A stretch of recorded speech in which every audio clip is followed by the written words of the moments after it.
देश के प्रधानमंत्री नरेंद्र मोदी जी और देश के गृह मंत्री अमित शाह जी, इन दोनों की दो लाइनें बहुत फेमस है। अमित शाह जी की बड़ी फेमस लाइन है कि आप क्रोनोलॉजी को समझिए, और नरेंद्र मोदी जी की बहुत फेमस लाइन है कि संयोग की बात है या प्रयोग की बात है।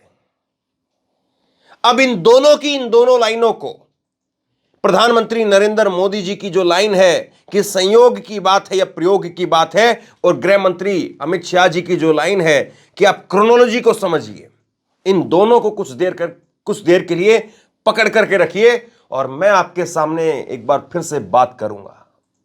क्योंकि कोई बात नहीं कर रहा है तो फिर लाजमी है कि हम बात करें और समझे जरा इस बात को कि कैसे उत्तर प्रदेश में बनारस में बीएचयू के अंदर एक छात्रा के साथ में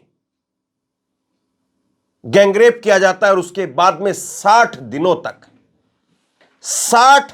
तक जो आरोपी थे वो खुले घूमते रहे। और यहां तक कि आगे मैं आपको ट्वीट दिखाऊंगा, 2 ट्वीट की, कल भी और उससे पहले भी लगातार वो सक्रिय थे, लगातार वो हर जगह मीटिंग पर जा रहे थे, चर्चाएं हो रही थी, ट्वीट कर रहे थे। लेकिन सवाल यह है कि अचानक से पुलिस को कैसे मिल गई है? जो 3 दरिंदे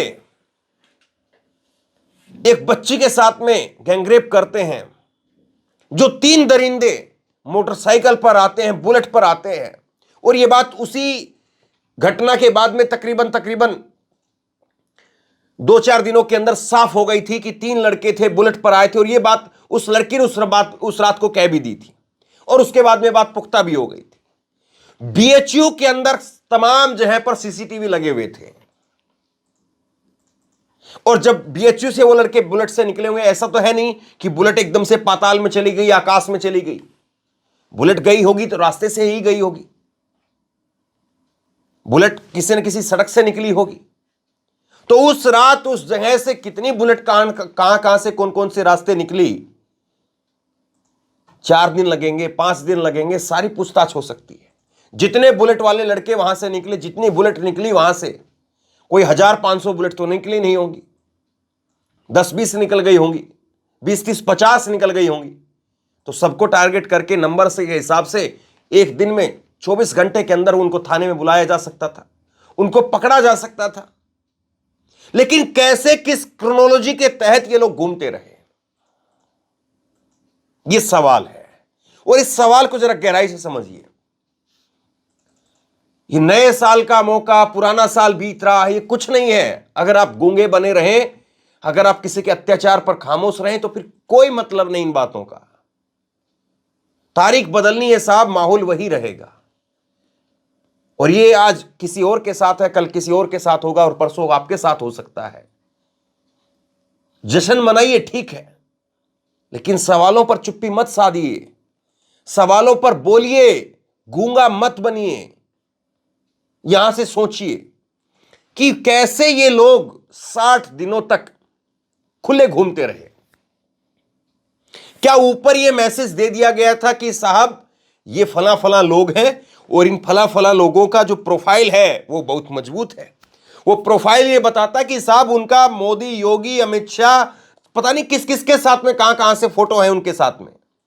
और वो तो आप ही के पार्टी के आईटी सेल के अध्यक्ष हैं, और वो बीजेपी के पार्षद के दामाद हैं, और आप ही के वाराणसी के बीजेपी के सक्रिय कार्यकर्ता हैं वो। तो क्या ऊपर ये बात बता दी गई थी और ऊपर से मैसेज आया कि इसको अभी ड्रॉप कर लो, क्योंकि मध्य प्रदेश में, राजस्थान में, छत्तीसगढ़ में चुनाव चल रहे हैं, और चुनाव से पहले बवाल हो जाएगा साहब। 1 नवंबर की घटना थी, 1 नवंबर की।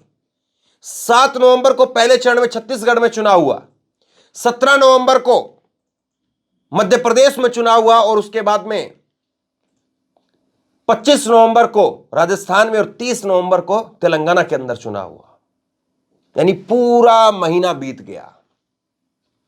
अगर ये खबर उस वक्त में आई होती तो सोचिए, क्या लाडली बहना, लाडली बहना, लाडली बहना कह करके जो वोट पुख्ता किए गए वो पुख्ता होते। दूसरी बड़ी बात कि ये खबर अभी एकदम से कैसे आ गई।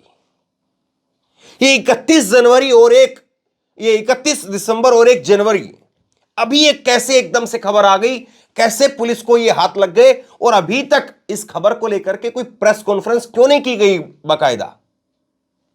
पुलिस ने क्यों नहीं बताया अभी तक कहां तक ये लोग छुपे हुए थे, जबकि लोग छुपे हुए नहीं थे। मैं कुछ ट्वीट दिखाऊंगा आपको जो कल के 30 दिसंबर के कल के हैं और उससे पहले के ट्वीट हैं। ये लोग लगातार बाकायदा बैठकों में हिस्सा ले रहे थे। तो पुलिस के पास में या तो कहीं से कोई लीड थी नहीं, कोई सबूत नहीं था, और अचानक से फिर कैसे पुलिस के पास में सबूत उगाया एक ही दिन के अंदर? जरा देख लीजिए आप, फिर समझने में आपको ज्यादा आसानी रहेगी। ये एक ट्वीट देखिए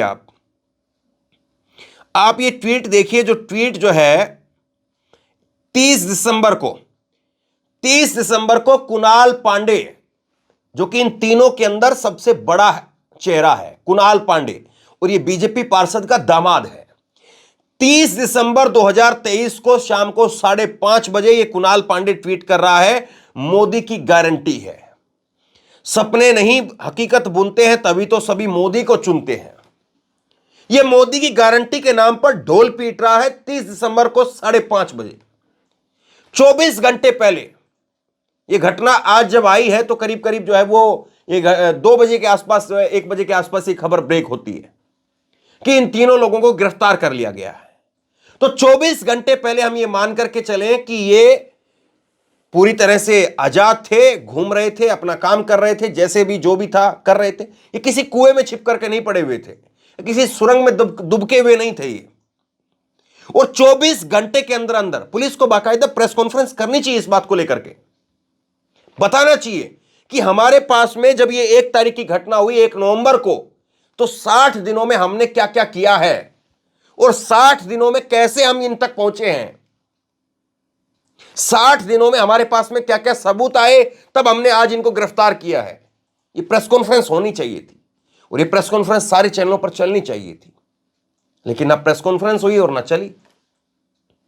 बस जानकारी भर जो है सामने आ गई। पुख्ता तौर पर जो जानकारी आनी चाहिए थी वो नहीं आई। पुख्ता तौर पर डिटेल में जो बातें बताई जानी चाहिए थी कि 1 तारीख को यह घटना हुई, कितने बजे यह घटना हुई, उसके बाद में लड़के वहां से कहां गए और किसके संरक्षण में गए, किसको जो है इन लड़कों ने बताया कि हमने ऐसे ऐसा कांड किया है। और अब यह बात फैल गई है क्योंकि इन्होंने भी देखा होगा कि उस लड़की ने जो है वो सामने आकर के बयान दे दिया और उसके बाद में बीएचयू के अंदर प्रोटेस्ट शुरू हो गया, तो इन लड़कों ने देखा होगा। तो उसके बाद में इन तीनों लड़कों ने, इन तीनों एक तरह से दरिंदों ने कहे, तो किसको जो है वो बताया कि साहब हमें बचा लीजिए क्योंकि हमारे हाथों से ऐसे कांड हो गया है। अब सारे सीसीटीवी फुटेज तो ऐसा हो नहीं सकता है कि पूरे रात में इन्होंने बदल दिए हों, अगर बदल दिए तो पुलिस को बताना चाहिए। किसको इन्होंने बताया कि साहब हम ऐसे ऐसे कांड करके आए हैं और हमको बचा लीजिए, और फिर वो कौन शख्स है जिसने इनको बचाने का काम किया 60 दिनों तक। ये ट्वीट अपने आप में बहुत कुछ कहता है। ये ट्वीट ये बता रहा कि साहब ये बेफिक्रे होकर के अपने काम में लगे हुए थे। दूसरा एक और ट्वीट दिखाता हूं मैं आपको। 25 नवंबर का दूसरा जो इसमें शख्स है, दूसरे नंबर का सक्षम पटेल, उसका ट्वीट देख लीजिए। सक्षम पटेल का ट्वीट क्या कहता है? सक्षम पटेल का ट्वीट ये कहता है 25 नवंबर का, यानी वो घटना के करीब करीब 1 महीने बाद, 1 नवंबर की घटना थी और महीना पूरा ही बीत गया 25 तारीख को। 1 महीने बाद ये कह रहा है कि वाराणसी लोकसभा के कैंट विधानसभा की पेज समिति की बैठक में उपस्थित रहा। मतलब कि अगर कोई व्यक्ति, मान लिया कि कोई व्यक्ति अपराध करके आया है, मान लिया कि किसी व्यक्ति ने कुछ गलत काम किया है, तो वो व्यक्ति दुबक जाता है, वो व्यक्ति किसी अनजान जगह पर चला जाता है, वो व्यक्ति अपनी किसी रिश्तेदारी के अंदर चला जाता है, नजर नहीं आता है, और वो व्यक्ति अंडरग्राउंड हो जाता है। लेकिन ये लोग अंडरग्राउंड नहीं थे। किसके इशारे पर अंडरग्राउंड नहीं हुए? ऐसा तो हो नहीं सकता कि पुलिस ने इन लोगों को गलत जबरन इनको गिरफ्तार कर लिया हो। ऐसा तो हो नहीं सकता ना कि कल को पुलिस कह दे कि नहीं नहीं ये तो जो है वो गलती से हो गया, ऐसा तो होगा नहीं। पुलिस के पास में जाहिर तौर पर पुख्ता सबूत रहे होंगे, तभी पुलिस ने इन पर हाथ डाला होगा। वरना जब इनकी प्रोफाइल रखी गई होगी सामने गिरफ्तारी से पहले, तो जो भी वहां पर अधिकारी रहे होंगे उन्होंने अपने से ऊपर अधिकारियों को जरूर पूछा होगा कि साहब ये फलां व्यक्ति को ही गिरफ्तार करना है, जिस फलां व्यक्ति की मोदी साहब के साथ में, योगी साहब के साथ में, स्मृति ईरानी जी के साथ में फोटो है, उसी को गिरफ्तार करना है ना। और उसने बताया होगा कि हाँ उसी को गिरफ्तार करो। तो जरा आप सोचिए ये कि क्या ये तारीख आज की चुनी गई थी, क्या ये क्रोनोलॉजी है जिसके तहत ये हुआ है, या पुलिस के पास में कोई पुख्ता सबूत थे तो फिर पुलिस ने अभी तक इनके ऊपर दबिश क्यों नहीं डाली, और ये लोग कैसे अपने ट्विटर हैंडल को इस्तेमाल कर रहे थे। और अब मैं एक और बड़ी बात आपको बताता हूं, ये जो कुणाल पांडे है इसका ट्विटर हैंडल डिलीट कर दिया गया है। और यह खबर कब आती है, यह खबर इनकी गिरफ्तारी की खबर के बाद में आई है। तो कौन है कुणाल पांडे का जो ट्विटर हैंडल चला रहा था जिसने डिलीट कर दिया? क्या डर था कि नरेंद्र मोदी की और अमित शाह, ये योगी आदित्यनाथ की, स्मृति ईरानी की और फला फला जो नेताओं के साथ में फोटो है, या फला फला नेताओं के लिए जो जो बातें कही गई हैं उनको क्या रीट्वीट किया जाएगा, निकाला जाएगा, इससे पहले अकाउंट को डिलीट कर दिया जाए? किसके इशारे पर इनको बचाया गया? सवाल नंबर 1। बिल्कुल लाग लपेट बगैर आपको मैं बता रहा हूं, बिना लाग लपेट के, बिल्कुल मोटे अक्षरों में जो है ये सवाल आप सुन लीजिए। सवाल नंबर 1 कि किसके कहने पर इनको अभी तक बचाया रखा, और अगर किसी के कहने पर नहीं बचाया रखा तो सवाल नंबर 2, अभी तक ये आजाद कैसे थे? सवाल नंबर 3 कि आज जब इनकी गिरफ्तारी हुई है तो गिरफ्तारी की खबरों पर सन्नाटा क्यों है? और यह अपने आप में बहुत बड़ा सवाल खड़ा होता है। गिरफ्तारी की खबरों पर सन्नाटा है इसलिए सवाल उठ रहा है कि क्या किसी खास क्रोनोलॉजी के तहत, क्या किसी खास संयोग और प्रयोग के तहत यह आज की तारीख चुनी गई, ताकि आज एक तो संडे का दिन हो गया, संडे के दिन वैसे ही जो है वो चैनलों में प्रोग्राम नहीं चलते हैं तो खबर वैसे ही दब जाएगी। दूसरा ये हो गया कि नए साल का मौका है तो 31 दिसंबर को वैसे ही लोगों के जो है वो बाहर प्रोग्राम चल रहे होते हैं, लोग अपना मोबाइल फ़ोन भी कम चेक करते हैं, सोशल मीडिया भी कम चेक करते हैं, और लोग जो है वही अपना हैप्पी न्यू ईयर भेजने में लगे रहते हैं। तो क्या किसी खास क्रोनोलॉजी के लिए, और आज का दिन ऐसे बीत गया, कल का दिन जो है वो लोग नए नए जो है वो अपने आप में संकल्प लेते हैं कि मैं ये करूंगा इस साल, मैं ये नहीं करूंगा इस साल, और एक अच्छी पॉजिटिव शुरुआत करने की सब कोशिश करते हैं। कल का दिन उसमें बीत जाएगा और परसों तक तीसरा दिन हो जाएगा, और तीसरे दिन कुछ और नई चीज आ जाएगी, कुछ और बयान दिलवा दिए जाएंगे, कुछ और बयान सामने आ जाएंगे, कुछ और बड़ा राजनीतिक घटनाक्रम सामने आ जाएगा और उसके बाद में इस पर चर्चा ही नहीं होगी। सोचिए एक निर्भया का वक्त था, निर्भया कांड याद करिए, निर्भया कांड था जिसने पूरी सरकार को हिला करके रख दिया था। लोग राष्ट्रपति भवन तक पहुंच गए थे, राष्ट्रपति भवन के दरवाजों पर चढ़ गए थे, और एक आज इतनी बड़ी खबर, और उस खबर को लेकर के सन्नाटा है साहब। मैं देख रहा था अभी इस खबर को करने से पहले कि इस खबर पर मेन स्ट्रीम मीडिया, जो तथाकथित जो अपने आप में मेन स्ट्रीम मीडिया है, उस पर तो खबर है ही नहीं, और जो सरकार के चरण चुंबक है, बड़े बड़े अपने आप में जो पत्रकार कहलाते हैं, उन्होंने कोई ट्वीट तक नहीं किया इसके ऊपर। जो बड़े बड़े सरकार के चरण चुंबक है उन्होंने कोई ट्वीट तक नहीं किया। ये बड़ा अपने आप में जो है दुखदाई है। कम से कम आप ऐसी घटना पर तो बोल दीजिए। मैं देख रहा था कि अंजना ओम कश्यप, चित्रा त्रिपाठी, रूबिका लियाकत, एक महिला एंकर हैं, खूब लिखती हैं वो, तो क्यों नहीं लिखा इस पर? ये सुधीर चौधरी, सुशांत सिन्हा, ये अमन चोपड़ा, अमित देवगन, ये खूब जो वो हवाई करते हैं, एक बार तो पूछ लेते सवाल कम से कम, इस पर आज एक बार तो खबर करते। और देखिए आज संडे का बेशक से हो, लेकिन आज ही अगर कोई मोदी जी का प्रोग्राम होता तो संडे के दिन भी काम कर रहे होते। भूल जाते कि नया साल है, फिर बताया जाता कि देखिए मोदी जी नए साल को भी संडे के दिन भी काम में लगे हुए हैं। लेकिन आज इतनी बड़ी खबर आ गई और सन्नाटा है साहब। तो सवाल यही है कि क्या किसी खास क्रोनोलॉजी के तहत आज के दिन को चुना गया और जिसके तहत इन लोगों को सामने लाया गया?